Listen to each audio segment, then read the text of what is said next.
Halo, Assalamualaikum. Hari ini kita akan membahas tentang pendekatan rekursif yang digunakan untuk menyelesaikan masalah pada menara Hanoi. Tapi sebelumnya, mari kita cari tahu dulu tentang apa itu menara Hanoi. Jadi, menara Hanoi adalah sebuah permainan matematis atau teka-teki klasik. Untuk lebih jelasnya, kita saksikan yang satu ini. Permainan ini terdiri dari 3 tiang dan sejumlah balok dengan ukuran yang berbeda-beda. Permainan dimulai dengan balok-balok yang tertumpuk rapi dalam salah satu tiangnya, di mana balok-balok ini berurutan berdasarkan ukurannya. Balok terkecil diletakkan teratas, dan balok terbesar berada di paling bawah. Sehingga, pola ini membentuk seperti sebuah menara. Adapun tujuan dari teka-teki ini adalah untuk memindahkan seluruh tumpukan balok ke tiang yang lainnya, dengan memanfaatkan tiang lainnya sebagai alat bantu. Namun, harus mengikuti aturan-aturan yang telah ditetapkan. Lalu apa saja aturan-aturannya? Yang pertama, hanya boleh ada satu balok yang dipindahkan dalam satu waktu. Dan yang kedua, tidak boleh menempatkan balok yang lebih besar di atas balok yang lebih kecil. Dalam kasus menara Hanoi ini, jika teman-teman memindahkan balok-balok ini secara sembarangan, dimungkinkan teman-teman akan menemui saat di mana teman-teman membatalkan dan mengulang-ulangi langkah-langkah sebelumnya. Sehingga, jumlah dari langkah-langkah ini bisa menjadi banyak sekali, bahkan tidak terhingga untuk bisa mencapai tujuan akhirnya.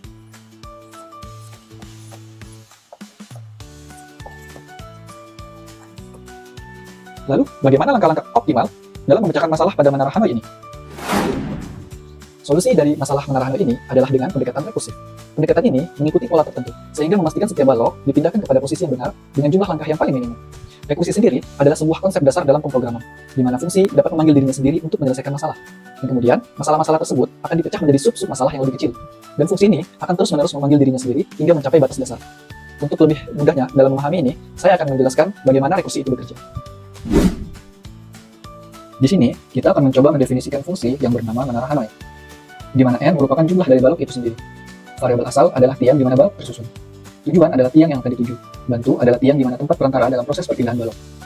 Di sini, kita akan beri nilai N sama dengan 4 sebagai contoh karena balok berjumlah 4 buah. Lalu kita panggil fungsi menara Hanoi-nya di sini, di mana N adalah nilai dari variabel M, A nilai dari variabel asal, B adalah tujuan, dan C adalah bantu. Pada blok ini, kita akan membuat kondisi di mana N sama dengan 1. Fungsi ini adalah basis dari rekursi, di mana hanya ada satu balok, maka instruksikan langsung balok tersebut untuk dipindahkan dari asal ke tujuan. Maka perintahkan print, pindahkan balok 1 dari asal ke tujuan.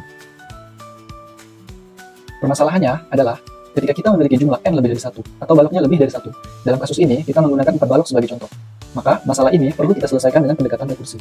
Pada kode inilah rekursi bekerja, di mana dia memanggil fungsi dirinya sendiri untuk menyelesaikan masalah.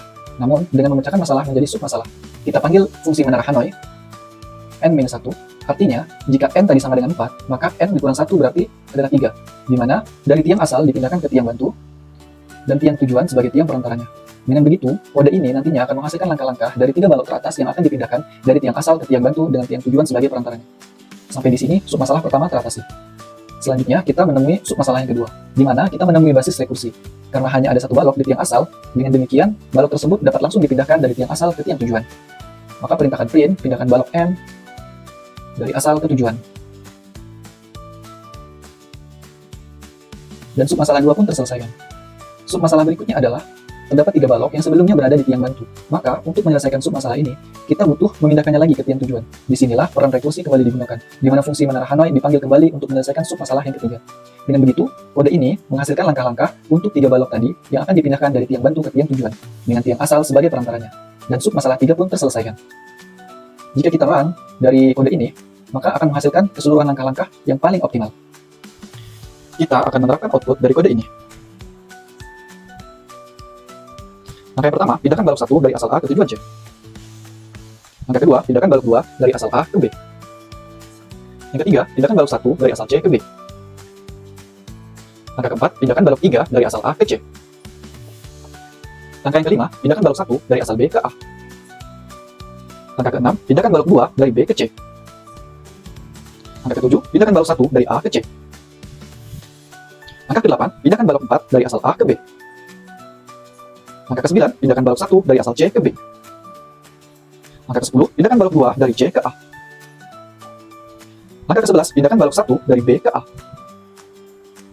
Langkah ke-12, pindahkan balok 3 dari C ke B. Langkah ke-13, pindahkan balok 1 dari A ke C.